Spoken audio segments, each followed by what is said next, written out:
You're listening to the Packernet Podcast Network. What's going on, U.S. Cellular customers? I've got good news, so don't hit skip, at least not yet. I'm talking about their special customer event, Us Days. What is Us Days? It means exclusive offers just for their customers, just to say thanks, like $1,200 off any phone, plus $300 off any tablet. No, I didn't just misread that. They must really like you. Us Days at U.S. Cellular, exclusive offers just for you, just to say thank you. Right now, U.S. Cellular customers get $1,200 off any phone, plus $300 off any tablet. Terms apply. Now's the time to save 30% on wedding jewelry, only on BlueNile.com. Make sure your wedding ring is the one, with your pick of diamond and lab-grown diamond bands, all hand-finished and graded for excellence. Or surprise her with something blue she'll love for life, like a stunning pair of sapphire earrings. Blue Nile's jewelry experts are available 24/7 to help, from fit questions to style advice. Right now, get up to 30% off at BlueNile.com. BlueNile.com.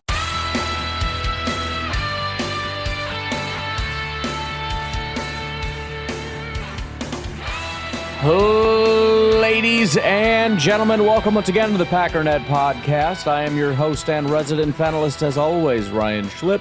Check us out online, packernet.com. Find me on Twitter, pack_data. All right, well, we're going to kick off the official start of the dead period with a little bit of a project that I've been wanting to do for a while. I've had tabs open and plans and everything else to talk about this, but I kind of put it on pause. I had the vacation, then we had the mini camp or whatever you want to call it. But if you would dive back into your memory banks about some of the topics that we had talked about, one of the things that came up, well, let's start with this. One of the things that I've been talking about recently is the fact that everybody has decided to forget what happened last year when it comes to Jordan Love. At the end of last year, there wasn't a debate about how good Jordan Love is. Vikings fans conceded, dang it, they got another one. Bears fans conceded, everybody conceded. It was done, it was over. The Packers got their guy. I can't freaking believe it. Now we've restarted this thing. As predicted, the Bears are getting a ton of hype, nowhere near as much as what's going to happen after Hard Knocks and all that, but they're getting hype. The Lions are the top dogs. But Jordan Love, we've all just decided, and by we, I mean NFL fans at large, have just decided, you know what? Jordan only played about 3 or 4 good games. Who cares? Doesn't mean anything. And then Arif Hassan comes out with this article, which is what everybody's been waiting for, an excuse to not like Jordan Love. And he comes out with this article talking about stable metrics. Stable metrics, if you'll remember, are metrics that sort of predict from one year to the next. In other words, if you do really well, you'll probably do really well in this category next year. There are other metrics, and I've talked about this before, not that I've actually looked at the data on it, but just things that I've observed, things like if you get 10 interceptions and you have a really good year based on 10 interceptions, I have very little confidence in your ability to perform at a high level next year because you're not going to get 10 interceptions. These are not things that generally carry over. So the argument being made is that Jordan Love really struggled in stable metrics at the beginning of the year. Second half of the year, he was better all around, including in stable metrics. And after reading the article, you conclude that there's no reason for this article to have been written because zero conclusions had been come to. But the bottom line is then you've got Vikings media, a YouTube channel that is extremely friendly to the Green Bay Packers because the Packer fans blew up their channel and everything. One of the people misunderstood the article, said he was terrible in stable metrics, therefore it's unlikely he's going to be good. All kinds of misinterpretations and whatnot, right? Stable metrics, stable metrics, stable metrics. So here's the thing, and we'll start from A to Z, but I want to kind of tell you where we're headed. We have the data on stable metrics, okay? So I'm thinking about doing a YouTube video on this just because it is somewhat visual. But for example, if you go over to the NFL NFELO app, it's a website that's got a ton of really good resources and statistics and whatnot. It looks like Greer, Greerre, Greer, NFL, whatever.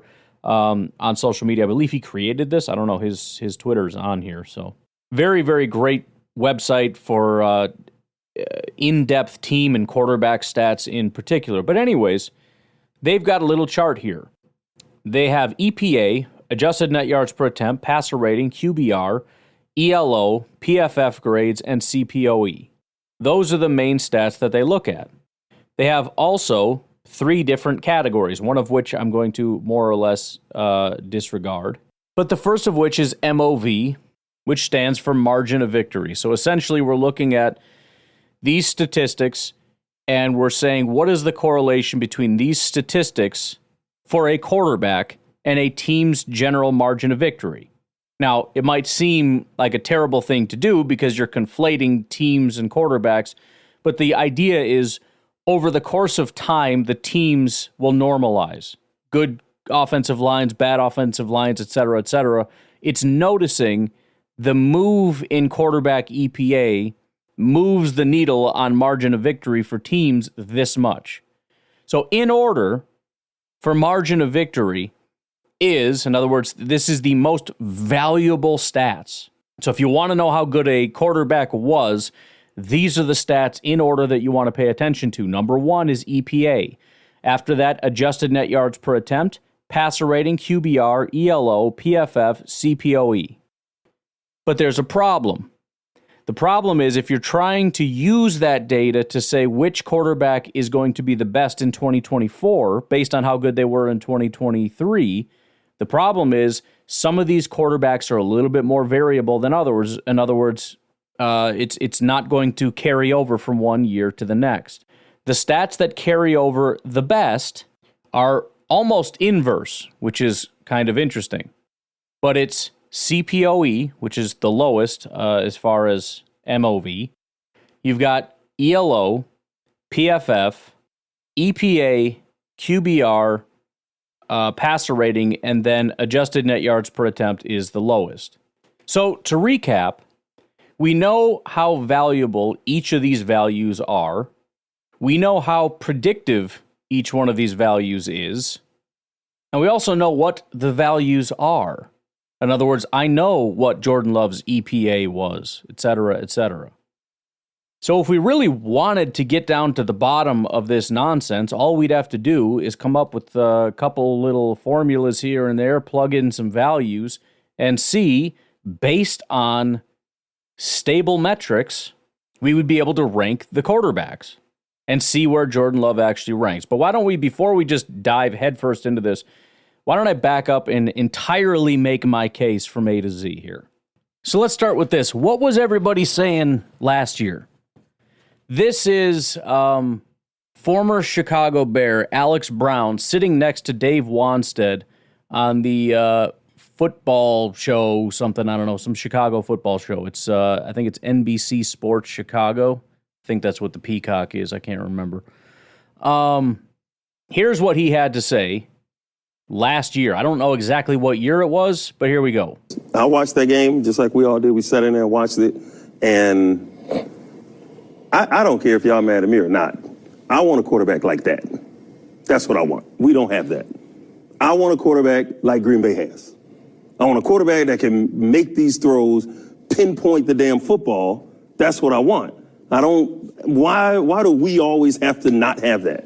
And if we don't get it, let's keep looking for it. But when we get that, then I think we'll be at a point where we can compete year in and year out on a playoff team. It's been said, a number of years, Green Bay's down years is 500.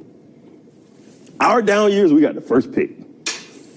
You know what I mean? Like, this is crazy. Yeah. Let's go get a damn quarterback. Let's go get one that can help us win like they have. There you go. Like they have. By the way, it's kind of intuitive, but that was after the Packers beat the Bears. It must have been the second time they played. I don't remember exactly the details on that, but I mean, this was it. This was, like he said, I want a quarterback like they have, like Green Bay has. I sat here and watched it with you guys. We all watched it, the pinpoint passes, all of that. Bears fans saying, I want a quarterback just like Jordan Love. By the way, I want to play this. This first video is completely irrelevant, but it's funny, okay? So there is a guy here. What is his name? I don't know, but CHGO Sports is, there's obviously a spectrum for every fan base or whatever. This is one of the more homerish Chicago Bears stations. Just disgustingly homerish.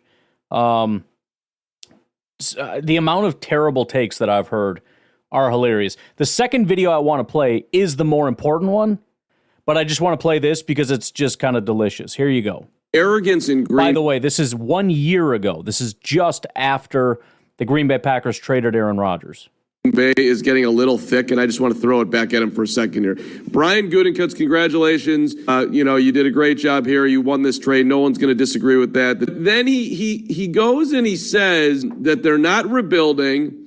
Quote, there's one goal here every single year, no matter what. And just like it was back the last time we moved on from one quarterback to the other, right? The goals are the same. Nothing's really changed. I am getting a Jordan moving on from the Bulls 1998 vibe. Like, we are just this organization that just moves from quarterback to quarterback because we're the great Green Bay Packers. Look, dude, you guys had the 1 in a zillion luck to go from Favre to Rodgers. It ain't happening again, bro. It's over, which is why Bears fans are celebrating tonight. Nothing's going to change. Yeah, something just changed, dude. You just lost one of the greatest quarterbacks of all time. And Jordan Love ain't stepping in like that guy did for Favre back in the day. Okay, and here is CHGO, same exact station, roughly 6 months later. We got to call it as it is, guys. You can still sit here and make your Justin Fields defenses tonight. I'll listen to them. They're all valid. But Green Bay has the better quarterback. It sucks. That was not supposed to be how we were sitting here after Week 18 when the dust settled. And unfortunately, it was the reality in Week 1, and we all hated it then. And we had to admit it, but we're like, it's just one game. No, now the season's over. And once again, the Packers had the better quarterback tonight, and they've had the better quarterback for the whole season. It sucks to sit here and admit that, but I hope it's the necessary reminder. Ryan Poles, Kevin Warren, Matt Eberflus, if he's still here, and he probably still will be, they all need to realize that going in the offseason. They're not as close as they think they are. So, anyways, again, the first part, kind of unnecessary for our purposes here today, but I couldn't help myself as they repeatedly shoved that frickin' foot in their mouth over and over and over again. Okay, fine, you won the trade, Gutekunst. Congratulations. You won the trade trading Aaron Rodgers. But guess what? Jordan Love's not going to be good because math says it's impossible because I don't know how math works. So, suck it. 6 months later, same station, we got to face the facts. The Packers have the better quarterback. Same day, former Chicago Bears player saying, I want a quarterback like the Packers have. Why can't we have a quarterback like that? Minnesota Vikings, and here is the Paul Farrington Show. And again, this is a Vikings channel that blew up because they started covering the Packers and got a ton of notoriety for it. So they leaned into it, but still, again, we were all kind of on the same page. Here he is talking about it. In the Packers-Vikings reaction show, Ziggy, I said that Jordan Love, we were talking about how good he's been this second half of the season. And I said, he's definitely not top 10 quarterback, but he's certainly established himself as a top 16, top half of the league quarterback. And I went home, we put up that show. It did really well. I'm reading the comments, and someone commented, no, he's definitely been top 10. And I sat back and started to think. I was like, all right, maybe he has been. and I'm driving my car earlier today, and for the first time ever with Jordan Love so far, I started thinking about some of the numbers that he's been putting up lately and the way he's looked in some really big games. And I promise you, it was the first time that all of a sudden I felt a wave come over me, and I went like, oh no. Like this could happen again. And it's the first time I've truly ever believed that it could happen. We've talked a lot about the Packers on this show. And a lot of Packers fans have been joking around about me and you being closet Packer fans. And we've said how maybe he could take the level to a superstar quarterback if given the right weapons and stuff. But this was the first time where I went, wait a second, this could actually happen. And when you look at Jordan Love, the way he's played the second half of the season, I saw a graphic today. Passing touchdowns, second half of where he ranks in the league. Passing touchdowns, 18, first in the NFL. Total touchdowns, 20, tied first in the NFL. Passing yards, 2,238, tied first in the NFL. Completions, 183, third in the NFL. He has been on an absolute tear. And you heard me just now reading over these numbers. I went, oh my God, I hate this. This is just horrible. Because now we're not just gassing up Packer fans. I'm scared that actually this dude is going to be a legit star next season. When you look at Jordan Love right now, 16 touchdowns, 1 interception, last seven games. NFC Offensive Player of the Week, destroying our Vikings. Do you think, like, while I'm not statistically he's been top 10, if you were going into a win or go home game tomorrow, you're building a team, would Jordan Love crack your top 10 current playing quarterbacks? I think he would. And before we get into who exactly I'm putting him over, I think I got to say something about why. Jordan Love, I'm assuming we're just talking sort of how he's been the second half of the season. Because the first half of the season, there's a lot of figuring stuff out. But you look at what Jordan Love has done, and you look at who he's done it with, and it's unbelievable because it's not a Brock Purdy situation where he's got a bunch of all-pros, right? The leading receiver on this team is Jaden Reed. You know, Romeo Doubs, Dontavian Wicks, Christian Watson, Luke Musgrave. I mean, those aren't terrible players, right? And I know Packers fans are excited. Yeah, but Bo Melton's coming off a practice squad and going for a century and a touchdown. Like Jordan Love, obviously these players have contributed something. I don't want to take too much away from them. But Jordan Love has elevated the entire offense around him. These players on their own would not be producing very much. And you look at how he's distributed too. Nobody's got over 681 yards. That's the leading receiver. You look at the rushing game, it's been inconsistent. You look at the offensive line, the star left tackle has been out and they've been cycling through guys left and right. Like Jordan Love has just done so much with minimal support around him. It's difficult for me not to elevate him even more when the numbers are already, as you said, very, very good. So then you start thinking about, well, like what quarterbacks am I going to take over Jordan Love in a must-win situation? Yeah.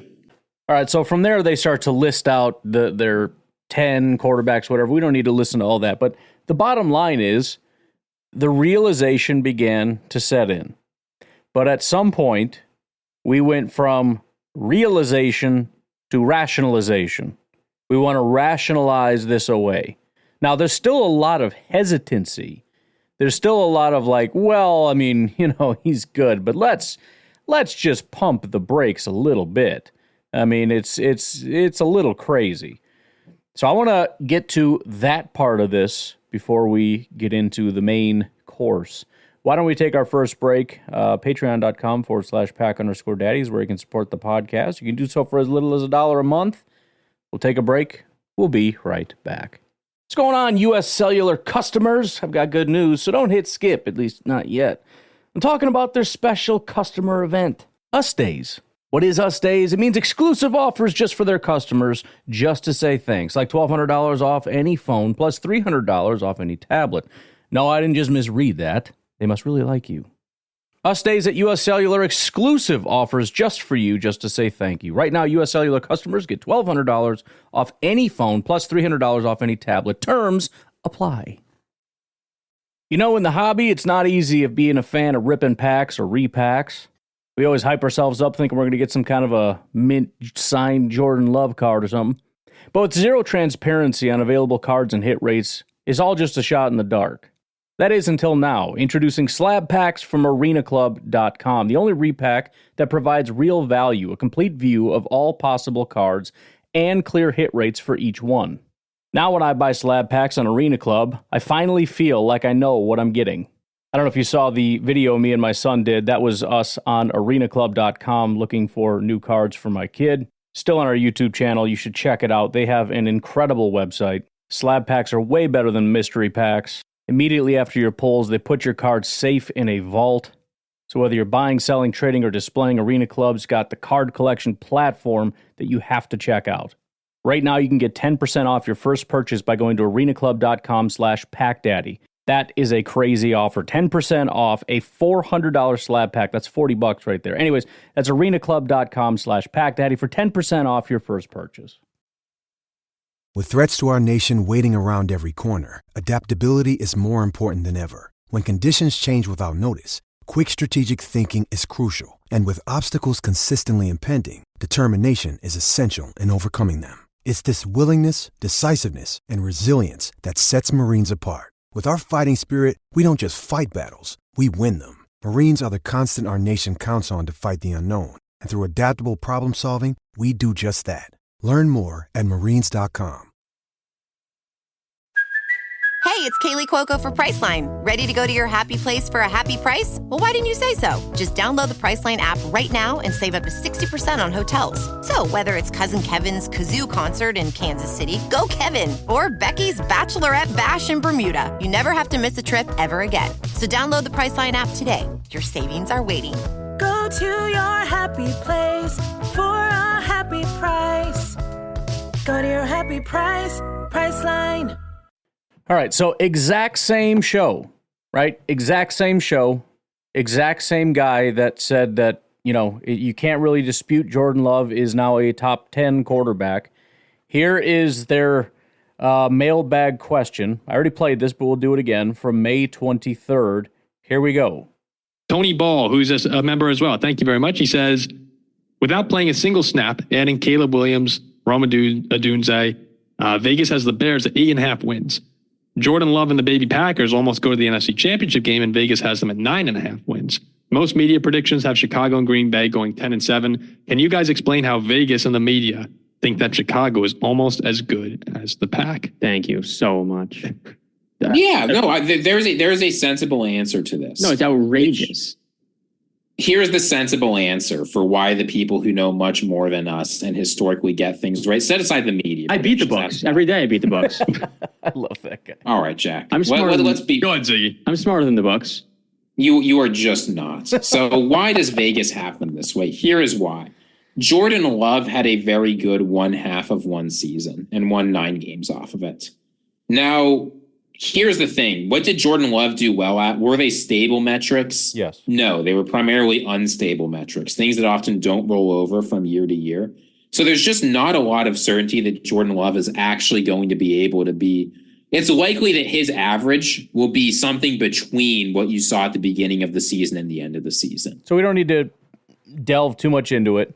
Already played it. That's the bottom line. But again, what are we doing?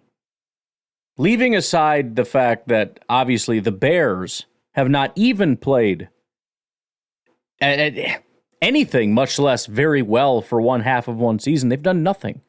Caleb has done nothing. 31-year-old Keenan Allen has never played for the Bears before. We don't know how many years he has left in the tank. It wouldn't be the first time in the history of the NFL that a good player went to a new team and suddenly just wasn't very good. Remember how elite the Packers, Devontae excluded, the Packers wide receivers were when they decided to up and go to the Raiders? What was it, Jordy and was it James Jones? They both kind of sucked a little bit, right? And then they have a rookie wide receiver. Nobody knows if he's going to be good. I know all the hype. I get it. So much hype. Everybody's elite. That's not how it works in the real world, though. They also have another wide receiver in DJ Moore, who had the best year of his entire career with a quarterback that's no longer there and an offensive coordinator that's no longer there. Fantastic regression candidate. Leaving that aside, the part that the Bears are being given credit for doing nothing and the Packers are not being given credit for doing what they did. The point is, again, rationalization. Arif Hassan does an article over at wideleft.football. I didn't even know there was a .football. That's his Substack, apparently, or somebody's Substack that he writes for. I don't know. And he does his whole thing on stable metrics. I'm not going through it. We already did that. But the conclusion, by the way, was not that he did poorly in stable metrics. It's that he did poorly in stable metrics the first half of the season, and he did not do it in the second half of the season. And so who knows what's going to happen. And as I already said, and the last time we did this, if you were to take, for example, PFF grades, and we're trying to say, well, I don't think he's as bad as he was in the first half, but I don't think he's as good as he was in the second half, and so I think it's somewhere in the middle. I wonder if there's a way that we could possibly average those two things out. Oh, I know. Let's just smash them together. Why don't we just look at his entire season grade? Oh, look, he's a top 10 quarterback, even with a half a season of I don't know what I'm doing. With a bunch of wide receivers and tight ends that don't know what they're doing, and a head coach that doesn't know what to do with these guys that don't know what they're doing. And no David Bakhtiari, and a banged-up Elton Jenkins, and a banged-up Rashawn Gary. And no Eric Stokes again. And guys like Carrington Valentine having to step in as 7th-round rookies. It was a cluster F for a long time. But okay, let's just average it out. Let's say that they're both exactly equal. Fine, average it out. You know what you get? You get his season grades and his season statistics. And you know what? They're not bad. But we got to rationalize. Oh, I don't know. I don't know about all that, Chief. Here's another example. This is CHGO again.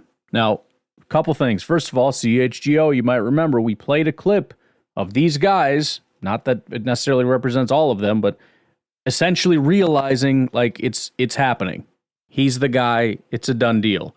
Now you get sort of this, like, we're going to sneak back in the other direction. Not all in, right? Jordan, of course, is great. I mean, it's fine. But, I don't know. I mean, we're probably better. Jordan Love is a different conversation to me. Because I don't have the specifics of his contract right in front of me right now. $12.7 million. It's the last year of his deal. Yeah, they had to get paid. They basically had to play a game with the 5th-year option and pay him out a little bit, but he is going to then get paid massive amounts. So for this year, on the $12 million or whatever, hell yeah, you love that number. Mm-hmm. But again, it becomes, okay, Matt LaFleur, Brian Gutekunst, you're going to bet all the way in on Jordan Love, what you've seen from him, which was very impressive last year. Yeah. Or would you rather start over with a talent like Caleb Williams? And, man, I don't know. That's tough because it also, in their cases, they drafted Jordan Love. Like, they clearly believe in them. Well, did you see what Mike Garafolo said in regard? All right, pause. First of all, this is not hard. If you have evidence that a guy that you have built up is exactly the guy that you thought he would be with the ceiling that you thought he would have, you have your guy. It's not difficult. You do not, let's leave aside because they'll bring up some caveats that we can discuss in a minute. And we'll get to the main point here. I just want to demonstrate that we're starting to inch back in the other direction. I mean, he's good, but I'd probably rather have Caleb Williams. It's not debatable. And they say things like, or would you rather restart with a talent like Caleb? What talent? Don't know. Never seen it. Zero chance on planet Earth that you would take an unknown commodity like Caleb Williams over a guy that demonstrated top 2, not 2 potential. All right? Regards to Jordan Love's next contract, this was just, I think, the last day. So this is a really timely discussion. He expects it to enter the Joe Burrow range of like $55 million annually. Yeah. Jesus. If I'm picking between Caleb Williams on a rookie contract or $55 million a year of Jordan Love, that's a pretty easy decision for me. That's why By the way, I'll allow them to continue. Doesn't move the needle for me even an inch. It doesn't make a difference. Why does everybody put so much in this rookie contract nonsense? It's so overblown. It's so stupid. I mean, if that was the case, why don't we just draft quarterbacks like every year and just replace them when the new contract comes up? Because apparently all that matters is being on a rookie contract and having some extra money to throw around in free agency or some nonsense. Like, is that how we think teams are built? I mean, you understand, Bears fans, that you're talking about the Green Bay Packers, who had Aaron Rodgers, who is perennially the top quarterback, and every year he got a contract was the highest paid quarterback. And we had Brett Favre before that, who was the same thing. The Packers have always had, I mean, it's cyclical. Somebody passes them and then they get a new contract. We've always had big money quarterbacks. Nobody has ever given a crap. Who cares? I'm not scared of paying Jordan Love. Like, oh, it's so much money. Bro, it's not more money than what Brett Favre got when he got $10 million. It's not. From a percentage of the cap standpoint, it's not. I know it's a big, scary number. It's not. We just always get scared because the salary cap keeps going up and we see these numbers. And it wasn't that long ago that what quarterbacks cracked 30 and it was like, oh my, I can't believe it. So like we can't keep up with it. So it's always shocking. but it doesn't move the needle. If you're like, you got one guy where there's like an 85% chance based on his abilities that he is a not just good, but really, really good franchise quarterback, or an unknown commodity. But bonus, you get a handful of years on a relatively cheap contract, so you can like play around in free agency and maybe win a Super Bowl based on free agents in the first 4 years, even though that's pretty much never happened. And then you have to pay him a crap ton of money.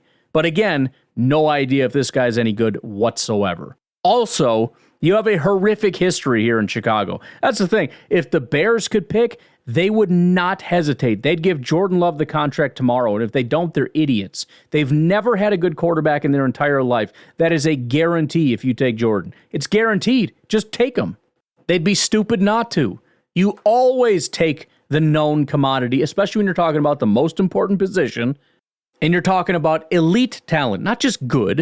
I'm not talking about Trevor Lawrence, who just got paid, because again, that's how valuable even decent to good quarterbacks are. Jordan Love demonstrated something above and beyond Trevor Lawrence by a significant margin. There's no question where the NFL's values lie. It's so unbelievably stupid to pretend that that moves the needle even a little bit. If you said, would you rather have Jordan Love with a big contract, or would you rather restart him, assuming that he doesn't need to be retrained, like he's the same guy, we just teleport backwards and restart the rookie sure, I get that would be better, yeah. Doesn't move the needle. I think we got this right. I think this is the one spot in this ranking where it'll certainly ruffle some feathers, and I can't wait to see the hate tweets from Packer Nation later today. That'll be a lot of fun. Stay away, Packer fans. You take the contracts out of this, I probably have to go Jordan Love. As hard as that. I don't know. Really well last year, man. I think there is even an argument there that Caleb would still be the guy you take. But I think once you throw the contracts in, you do have to go Caleb Williams. And I actually don't even think it's that close. Well, I also think about this. No, again, we're rationalizing. Well, maybe Caleb is already better than Jordan without even seeing him. Maybe you would take Caleb just because he's automatically so elite. But you throw in the contracts, it's not close. Bro, what are you talking about? You can't just automatically impute value to Caleb, who's demonstrated nothing. You don't know how good he is. You don't. And I'll remind you, Trevor Lawrence was a bigger deal with a more established track record. I mean, he was the Andrew Luck. Caleb Williams wasn't. He kind of was until he started having some really crap games and people started pointing out he sucks under pressure and he doesn't see the field very well, blah, blah, blah, blah, blah. He looks like Justin Fields but can't run. That, when those things started coming out, then the pedigree kind of went down. Lawrence was always that dude. And I don't think anybody's taking Lawrence over Fields right now. Or excuse me, I still do it. Lawrence over Love. It's another CHGO clip. I'm gonna say they're gonna go 2-0 against Green Bay. I'm gonna make a bold prediction. There you go. Predicting now the Bears are gonna beat the Packers 2 times. I mean, it's just we're starting to get into that territory where we forget. Even in that, he was talking about we got a quarterback, we got receivers, we got a good defense and all that stuff. Even if you do, so do the Packers. Even if Caleb comes in and he's really good, so is Jordan Love. Even if your receivers look really talented, so are ours. Even if you like your one kind of good tight end, probably not as good as ours. Offensive line, probably not as good. Running backs, definitely not as good. Offensive play caller, it's not even freaking close. So again, we're starting to choose to forget. All right, why don't we take another break? We'll come back. We'll kind of get back on track a little bit. I want to look at some of these metrics here. And again, one of the main arguments coming out, you don't have to like what the data says. But if we're going to use the data against Jordan Love, let's at least know what we're talking about and see if the data actually is against Jordan Love. We'll take a break. We'll be right back. Think you know the Brooks Ghost? Think again. Introducing the all-new, better-than-ever Ghost 16.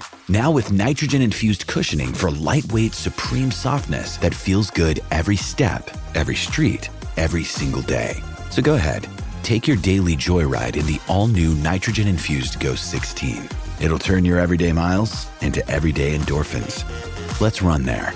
Head to brooksrunning.com to learn more. Ryan Reynolds here from Mint Mobile. With the price of just about everything going up during inflation, we thought we'd bring our prices down. So to help us, we brought in a reverse auctioneer, which is apparently a thing. Mint Mobile Unlimited Premium Wireless. How to get 30, 30, bit to get 30, bit to get 20, 20, 20, bit to get 20, 20, bit to get 15, 15, 15, 15, just $15 a month? Sold! Give it a try at mintmobile.com/switch. $45 up front for 3 months plus taxes and fees. Promo rate for new customers for limited time. Unlimited more than 40 gigabytes per month. Slows full terms at mintmobile.com. Have you ever experienced turbulence on a flight and wondered why? And you can see all the terrain around you. You've got no issue with visibility or anything? No, everything's peachy. Maybe you've sat on the tarmac for hours wondering why your plane isn't moving. Well, we're outside here. They're saying the ramp is closed. They won't let us park because of Air Force One. Listen in on the conversations between pilots and air traffic controllers on the Air Traffic Out of Control podcast. 510 Whiskey declaring an emergency. There's smoke in the cabin. I need to make a landing right now on 31 left. We have the most interesting, wild, and funny ATC recordings you will ever hear. Check out Air Traffic Out of Control wherever you listen to your favorite podcasts. All right, so this probably won't take a ton of time, but again, very, very simple. Let's run through this. Here are the metrics we're talking about in order of how well they explain the game. In other words, these are the best metrics as far as how well they correlate to how good the quarterback actually is. Number one is EPA. Then you have adjusted net yards per attempt, passer rating, QBR, touchdown to interception ratio, ELO, PFF passing grade, touchdown percentage, yards per attempt, CPOE, interception percentage, and then completion percentage. Interestingly enough, completion percentage is one of the highest in terms of correlation. So if you have a really, let's say, not great completion percentage, you're probably not going to have a real good completion percentage next year. However, doesn't matter because it's not necessarily super indicative of how good of a football player you are. Conversely, something like touchdown to interception ratio is relatively good at telling you how good of a football player you are, but it's very low at being predictive of the future. So if you dominate touchdown to interception ratio, you're probably a pretty decent quarterback. At least you were for that year. But it doesn't generally carry over unless you're Aaron Rodgers. And that's what's kind of interesting when you look at the chart, because there really isn't a good one. They're almost inversely correlated, meaning the more predictive it is, the less valuable it is, and the more valuable it is, the less predictive it is. In fact, if I were to cut these in half, and it isn't actually cut in half, but if you were to cut it in half and say which two are actually in the positive side of both, the best is probably ELO. The other one would probably be PFF grade. Passer rating, QBR, EPA, and adjusted net yards per attempt are below sort of that 50% mark when it comes to predicting the future. So very valuable. In fact, all of those are more valuable than PFF and ELO, but they're not predictive. Then you've got, CPOE and completion percentage, which are really good at predicting the future, but not very good at demonstrating how good of a football player you are. CPOE is a little bit better. It's less predictive, but more valuable. But yeah, ELO and PFF are probably the two best in terms of like being on the positive side of both. But anyways, again, I went out and I got all the starting quarterbacks. Now, I had to delete some. The rookies, I'm not going to do it. I thought about trying to do something a little bit more fun, but it's super time consuming, so that I could rank all 32 quarterbacks. For example, some of these guys like Aaron Rodgers didn't really play last year. And of the stats that actually exist, some of them do not because he didn't play enough, like QBR. I don't know how that formula works, but if you don't play enough, you don't get a QBR, apparently. The stats that did exist were horrible because he played like 4 snaps and threw an incompletion and took a bunch of sacks or whatever. Like, it was a disaster. So I had to go back to last year, whatever. It doesn't really matter. I just want to try to get a clear picture, especially with Jordan Love, and I want to get enough quarterbacks to kind of compare him to.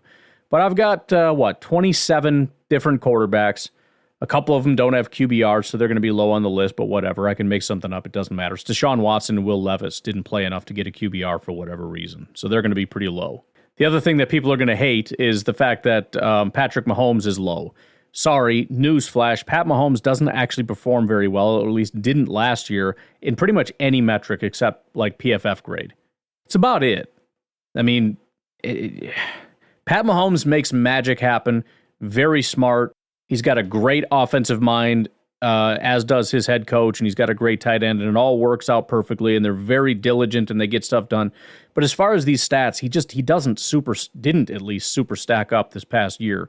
If you look at, for example, EPA, you've got, and this is for the season. I want to make that clear also. This is not the second half of the season for Jordan Love, because we're assuming that we're going to kind of balance out the first half and the second half. Right? He's probably better in the first half, worse than the second half, so we're going to balance it out. We'll just use the whole season, okay?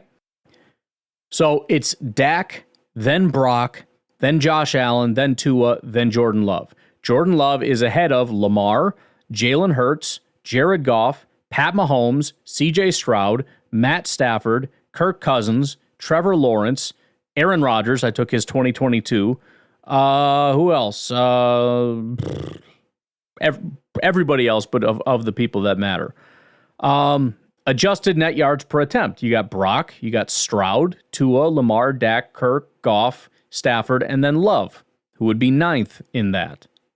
Passer rating, Brock, Dak, Kirk, Lamar, CJ, Tua, Russell, Jared, Dak, and Jordan. And then QBR, you got Jordan Love 10th. ELO, Jordan Love is 9th. PFF, Jordan is 12th. And then CPOE, Jordan Love is 14th. Remember, his accuracy was real low in the first half of the season. So what do we do with this information? First thing you had to do was normalize it, because it's hard to compare like a 173 EPA with a 9 adjusted net yards per attempt, with a 113 passer rating, with a 72 QBR, with a 219 ELO, an 87 PFF, and a 5 CPOE. So you normalize it. You just like put it out of, 1 being the highest and 0 being the lowest, right? Then, after you normalize all of it, what I did is I looked at it and I said, okay, let's look at the two metrics. Then we use the game impact, the MOV, as a multiplier. How much this matters in terms of margin of victory. So for each stat, we multiply the normalized value by how strongly it predicts winning games, the MOV value. Then we have to add consistency to the mix. How much does it, calculate into the future? We want to know if these stats are reliable year after year. So for that, thanks to the help of my robot, helping me to figure out maybe some different math techniques, this is the one I decided to use because it made the most sense, we used RSQ, or R squared. It's a stat that tells how well things predict one to another. Sort of a consistency check. So we add a consistency score to the weighted stats, right? So you got your normalized stat, you got a 5 out of 10 on this stat. Okay, how valuable is it? It's a 4. Okay, great. 5 times 4, just making up numbers. So now we've got that. Now we take that weighted stat and we add our consistency metric to it to get our final grade. Now, Jordan Love is not at the top of this list, but the question is Jordan Love at the bottom of the list? Is he at the middle of the list? Where is he? Because there's a question of his ability to, the bottom line is, if we assume that it's true, that the things he did that were good are only the stats that don't predict the future, and the things that he did that were bad are the ones that predict the future, then he'd be at the bottom of this list, or near the bottom. Keep in mind, the final score is essentially how confident we are of how good they're going to be in 2024. Number 1 is Brock Purdy, then Dak, then Josh Allen, Lamar Jackson, Tua, Cousins, which obviously there's variables here with him going to Atlanta, but just go with me. Then it's Love. He is 7th on this list. Of all the quarterbacks in the NFL, not including rookies this year, 7th on the list, ahead of Jared Goff. This is the rest of the list. Goff, then Mahomes, then Stroud, then Hurts, then Stafford, then it's Geno, Herbert, Carr, Mayfield, Wilson, Lawrence, Burrow, Murray, Aaron Rodgers, Gardner Minshew, Darnold, Daniel Jones, Deshaun Watson, Will Levis, and Bryce Young. And again, you can kind of argue it if you want to, but all you're really doing would be arguing against yourself, because I'm just talking about a specific thing. There is a specific argument that says that based on stable metrics, you shouldn't trust Jordan Love. And what I'm telling you is, based on stable metrics, you should trust in Jordan Love. This argument falls flat. Doesn't work. I ran the math. We have the numbers. I don't understand why Arif Hassan is writing articles out here going, I don't know, stable metrics over there, and like it's crazy. Like, I don't know. Run the numbers, bro. You know the metrics. You know what he got in those metrics. Go find out before you write your article. See if there's anything here. There isn't. He is one of the most trustworthy quarterbacks when it comes to this specific argument of stable metrics. If you don't like it, throw it out. I don't care. But you can't use this against him. Doesn't work. You're going to have to find something else. I'm sorry. Go with Arif Hassan's second argument that quarterbacks that do good in the second half of the season don't generally translate. That's one that's also going to fall flat because the sample size is like 10 quarterbacks, and none of them are in the same situation as Jordan Love, especially being in his first year. You can try to run with that if you want, but I think the mountain of evidence to the contrary of what Jordan Love was able to do in the second half of the season and how unlikely it would be that he falls completely on his face is sort of a David and Goliath thing. And I understand that David won, but just in terms of magnitude, you're really up against it here if you're trying to argue that Jordan isn't the guy. And I'll fully concede, I don't know that he is. I have no idea. But I think you're going to have a hard time coming up with legitimate arguments that what you saw last year was fake and that you shouldn't trust it. And if I can find there's more to this, but I'll save it for another day because we got a long off season. The idea that, it was just 5 games, bro, shove it. If you know the one that I'm talking about and can find it and send it to me, it'll save me a little bit of time. But there was a guy, he's wearing a 49ers hat, and he just hated, they were ranking the quarterbacks, and everybody was ahead of Jordan, and the 49ers guy hated Jordan, put everybody in front of him. It was nonsense. Can't wait to find that video. It's going to be so much fun.